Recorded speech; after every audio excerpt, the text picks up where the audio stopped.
Yes, it's Jeep time again. I finished the budget boost for my last video.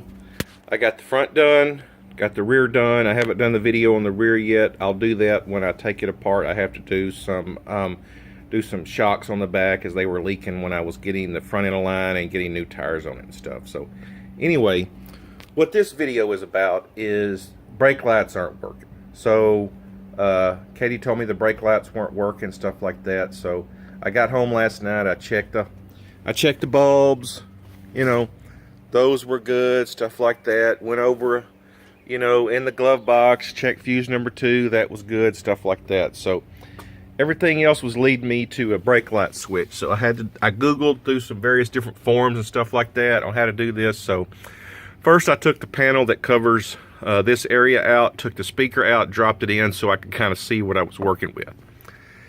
Then took this knee panel off so I could actually see where the switch was in the harness. So the hard part about this, if you're real small and a contortionist, you can get up here and kind of see what you need to do, but other than that, it's almost kind of a feel thing that you have to go in there and take this connector out, which is really a difficult time and stuff like that. So I'm going to show you the switches itself because I had to do a lot of searching to figure out how to tell that the switch was bad. I was pretty sure it was, but I wanted to make sure with the test procedure. So anyway, here's the old switch, here's the new switch. Basically the way the switch works is when the plunger is out, the brake lights are off. Okay, I'm sorry, when your plunger is in, the brake lights are off. When you depress the brake, it allows this plunger to move out, then your brake lights come on. So anyway, new switch, and the test procedure I found is, let me test, make sure my meter is on sound here.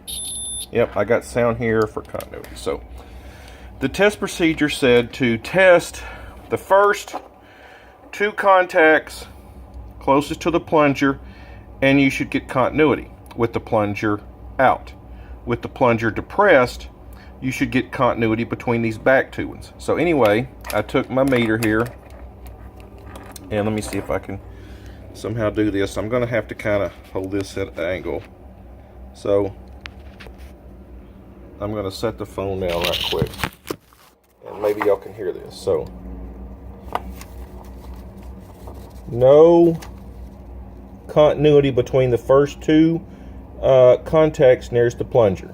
All right, now the back 2 contacts, you're supposed to get continuity when the plunger is depressed. So I put these on here.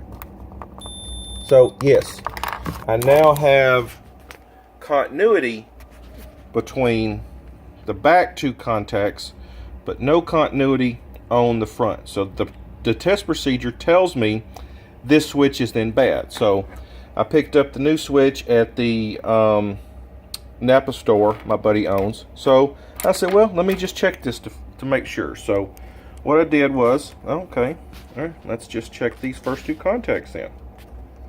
All right, there we go. First 2 contacts are showing there is continuity. So I've kind of confirmed with the test procedure, the old switch is bad, new switch is the way it should be.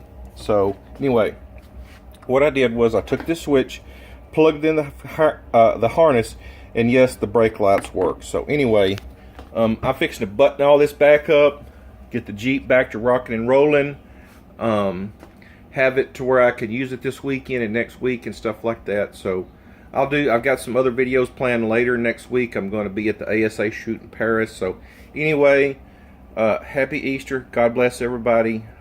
He is risen. He's risen indeed. God bless y'all. Bye-bye.